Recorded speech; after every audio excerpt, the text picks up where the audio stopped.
Өнөөдөр бид сумдын харигдын төлөөлөгчдийн хурлын дарга засаг дарга нартаа нэгдсэн сургалт семинараа зохион байгуулж байна. За энэ бол 2016-аас 2020 оны аймаг сумын хөгжлийг хангах бодлогын баримтчгүүд тэр тусмаа 2017 оныхоо хийж хэрэгжүүлэх ажлын бодлогын нэгдмэл байдлыг хангах, бодлогын зөвлөмж дэмжлэгээр хангаж ажиллах ийм үндсэн зорилготойгоор энэ сургалтыг зохион байгуулж байгаамаа. Тэгэхээр аймаг маань 2017 оныг ажилтай орлоготой иргэн жил хэмээн урайны жил зарлан ажиллаж байна.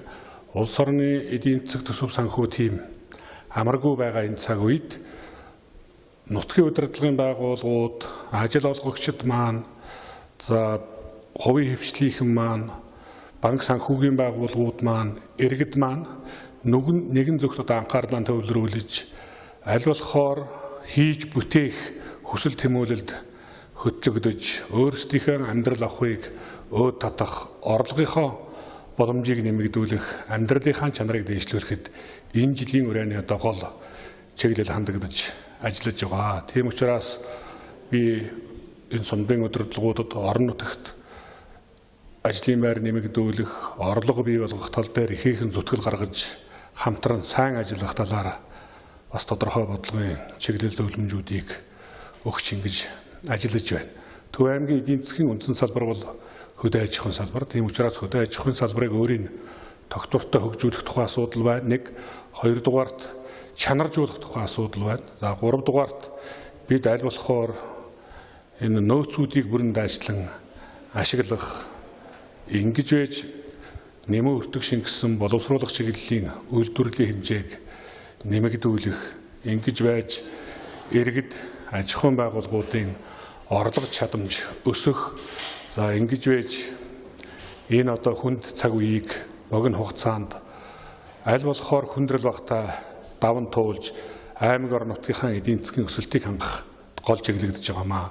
Энэ хүрээнд хэд хэдэн том чухал зүйл байгаа гэж ингэж ойлгож байгаа. Нэгдүгээрт бид энэ өрхийн аж ахуйг хөгжүүлэх тал дээр онцгойлон анхаарч ажиллая. Мал аж ахуй газар тариалангийн салбараас гарч ирж байгаа ашигшин түүхүүдийг бүрэн ашиглах, аль болохоор өрхийнхөө төвшөнд өөрсдийнхөө амьдрал авахыг өөд татгаж чиглэгдсэн бүхий л зүйлсүүдийг хийж хэрэгжүүлэх шаардлага байна гэж ингэж ойлгож байгаа. Нөгөө талаар аймгийнхаа хэрэгцээг аймгаасаа хангах бодлого барьж үйлдвэрлэгдсэн бараа бүтээгдэхүүнийхээ борлуулалтыг сайжруулах, болж игэл энэ дотоод зах зээлийн хамгаалах тухай асуудал байна. Ингэж чадсанараа бид мөнгөний гадагш урсгалыг зогсоож аймгийн үйлдвэрлэл эдийн засаг өөрөө тэлж өгчих юм болцоо боломж бүрдэх юм гэж ингэж харж байна. Дээр нь ажлын байрууд нэлээдгүй байгаад байхад ажилд орё, ажил хийх гэх сэтгэлгээ дутчихад байгаа ийм зүйл харагдаад байгаа. Тийм учраас иргэдийг аль болохоор бид хийж бүтээж байж амьдрал авах, дээшлэх юм, орлого өсөх юм гэдэг энэ оюун санааны өөрчлөлтийг бий болгох тухай асуудал байна. Дээр нь нэгнээс нь суралт сууж сайн зүйлсийг нутагшуулах асуудал байна гэж ингэж харж үзэж байгаа. Гурав дахь энэ дээр хэлмээр байгаа нэг санаа бол аль болохоор энэ үйлдвэрлэл үйлчилгээ эрхлэгч нарыг дэмжих, бодлогын дэмжлэг, хөрөнгө санхүүгийн дэмжлэгийг нэмэгдүүлэх ёстой. Энэ хүрээнд банк санхүүгийн байгууллагуудтайгаа бид хамтарч ажиллах, орон нутгийн тусгай сангуудын хөрөнгийн эргэлтийг сайжруулад жинхэнэ юм хийж бүтээх эзнээ олж төсөл хөтөлбөр хэрэгжүүлэх, тэгж байж энэ ажлын байр нэмэгдэх бодит үрдүн гарах ийм болцоо боломжийг өрдүүлэх ёстой гэж ингэж харж хандаж ажиллаж байна. Дээр нь Монгол улсын засгийн газраас хэрэгжүүлж байгаа 2100 хөтөлбөрийн хүрээнд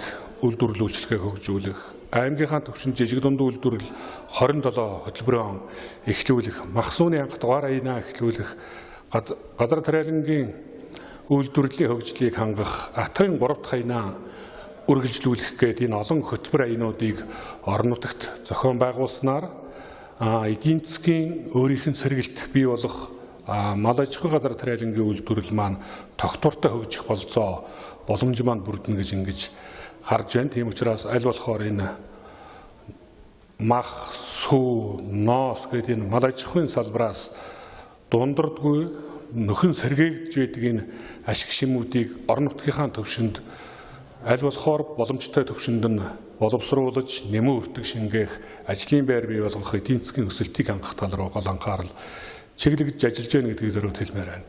За дээр нь энэ орон нутгийн төвшөнд эдгээр салбарын хөгжилд саадуулж байгаа зүйлүүдийг бид арилгах ёстой. Ингээхийн тулд бид бэлчээрийн тогтвортой байдлыг хангах, бэлчээрийн доройтол сольжилтөө сурталчилан сэргийлэх, бэлчээрийн мэрэгчтэй тэмцэх, бэлчээр усчлуулалтыг нэмэгдүүлэх, газар тариалангийн үйлдвэрлэл талдаа бид хөрсний үржил шимийг хамгаалах, шин дэвшилттэй техник, технологиг нэвтрүүлэх, ногоон бордуурыг ашиглах, хөрсний үржил шимийг сайжруулах, ингэж байж найдвартай ургац бүтээгдэхүүн авах болцоо боломжоо бүрдүүлэх асуудал бидний туйлаасаа чухал байгаа гэж ингэж хэлмээр байна.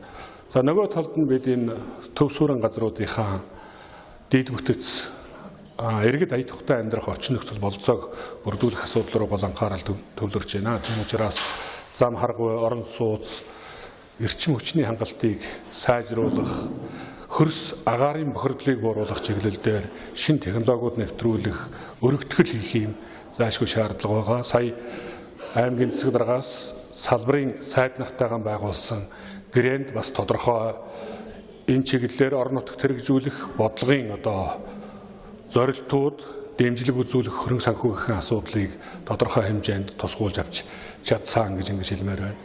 Нийгмийн салбаруудынхаа байгууллагуудын ажил үйлчилгээний чанар хүртээмжийг сайжруулах, иргэдэд үзүүлэх үйлчилгээнийх нь бодит чадамжийг бий болгох асуудал руу бид онцгой анхаарал хандуулж байна. Ингэснээр орон нутагтаа илэгтэй хандах, иргэдэд сэтгэл гаргаж ажиллах ажиллагаа сайжирч бүх төвшөндөө энэ төрийн ажил үйлчилгээний хүртээмж чанар сайжирч, үйлдвэрлэл үйлчилгээ өсөж, ажлын байр нэмэгдэж, иргэдийн маань орлого амжиргаа дэвшилж, аймгийн эдийн засаг тэр дүнгээрээ өсөх ийм үржилсэн тооцоо дүгнэлтийг бид гаргасан. Энэхүү том зорилтоо ханган хэрэгжүүлэхэд бүх нийтийн анхаарлыг чиглүүлэх, тэр тусмаа нутгийн удирдлагын шат чатны байгууллагуудын бодлогын нэгдмэл байдлыг хангаж ажиллах асуудал юунаас чухал гэж ингэж үзэж байгаа. Тийм учраас өнөөдрийн сургалтын гол агуулга энэ лүгэ чиглэгдэж байна, хүлээгдэж буй үр дүн биднүүсийн тооцож байгаа төвшөнд гарна гэдэгт итгэлд өрн байна.